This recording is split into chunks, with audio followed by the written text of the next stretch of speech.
Hello and welcome to my very first YouTube video.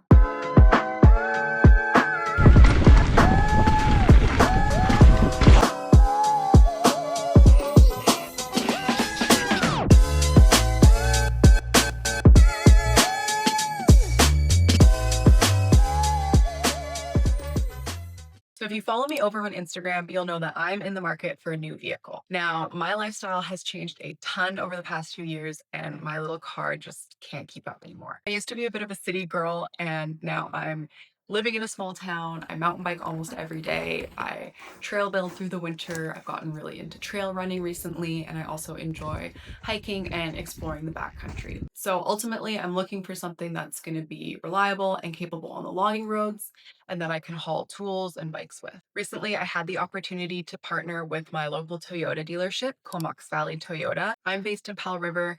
They're across the water on Vancouver Island. I got connected with them because they sponsor my friend Mark, and they also support the Island Cup Enduro Series and Stokefest and are pretty involved in the outdoor and riding community. So they basically said, hey, we want to set you up with a vehicle for a week and kind of support what you're doing in Powell River. Use it how you normally would, see what works, see what doesn't, take it through a normal week in your life. So I took the ferry over, I met the team there, and they handed me the keys to a 2026 Tundra TRD Pro. I decided to take you guys along through my week and use it as an opportunity to share a little bit more about my life here in Powell River, what I get up to day to day, and how the Tundra fit into all of that. Hopefully it'll also serve as inspiration if you're visiting here and also into riding, exploring, and spending time outdoors. Living in Powell River, we're super lucky to be able to ride year round, but it's currently end of November, beginning of December, and it is wet, cold, and rainy. So this time of year, we usually end up doing a little bit more trail building than riding. Today, we're heading out to tune up one of the jumps on my husband's trail. Okay, we just got on the logging road. This is probably the first time this vehicle has ever hit dirt. You gotta wait fucking 10 years for her to find things like her gloves and It's all cold. kinds of other shit. Check this out. You press this little button here. Whoa! Dang! Aussie. One of the major changes we're gonna make that'll just make this ride a little nicer, I think, is this bottom area is pretty flat before you go down to this corner. So ideally I'd like to get this kind of transition point at the bottom of the landing a little higher so that it's a bit more of a gradual slope as you come into the next part.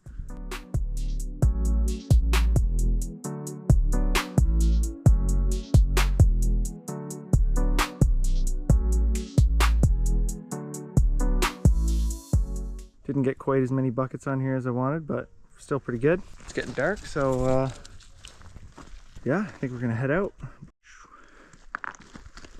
A hike that I've been really wanting to check out is Tin Hat Mountain. I hadn't done it yet because of the logging road access. I didn't feel comfortable trying to get there in my little car, but I took the opportunity this week to go check it out with my friends Kelsey and Jenna. Honestly, we were so glad that we were in a reliable vehicle because the last few sections of road were really steep and loose and we ended up hitting snow. Tin Hat Hut is a pretty quintessential landmark for Powell River. It usually looks like this. You may have seen photos of it online before. Unfortunately, we didn't get views like that this day because of the snow and fog, but it was still incredibly beautiful. We had such a good time and the snow kind of put us in the mood for the upcoming holiday season.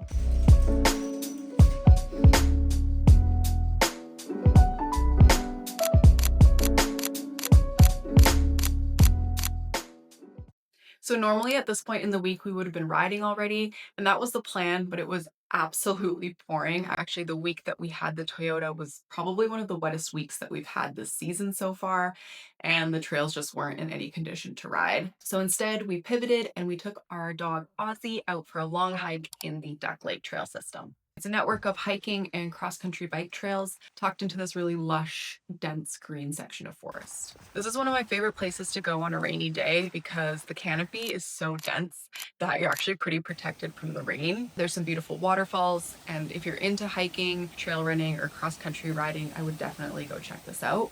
We even lucked out and found some late season chanterelles that Andrew ended up cooking for dinner. Day 4 surprised us with a bit of sun. I snuck in a trail run with my friend Kelsey and the dogs in the morning before starting my workday. I'm really lucky to have a flexible schedule and to be able to do outdoorsy things as part of my job. But the reality is I do spend a lot of time on the computer every day, and that's what this day looked like. I did manage to get out for a bit to grab a coffee at 32 Lakes and pop into some of the local shops on Marine Drive to do some early Christmas shopping. Even though it gets dark early this time of year, we try not to let that slow us down too much. So after work, we headed up the mountain and did a few hours of trail work with some friends of ours.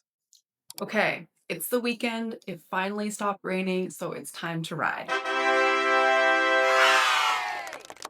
We had a bunch of friends visiting from Squamish, so we took the opportunity to do shuttle laps in the truck and really maximize our ride time with them. A fun crew and a full day of riding is my favorite way to spend a Saturday.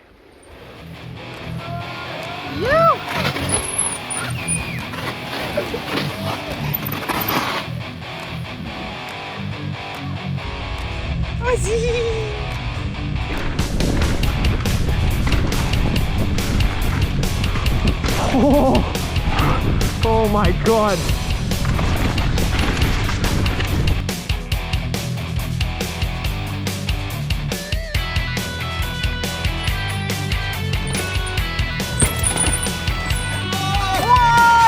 Oh, tree!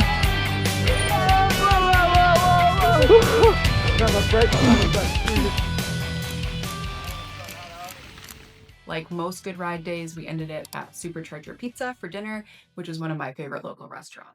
The next morning, we were up at the ass crack of dawn to head down to Coast Gravity Park for closing day. We do a lot of road trips to bike parks around BC, especially in the summer, so this felt like a good chance to see how a full day trip actually works with bikes, gear, and people. Coast Gravity Park is in Seashelt on the Lower Sunshine Coast. It's the closest bike park to us here in Powell River, and it's one of my favorites. Being a closing day, the conditions were so good.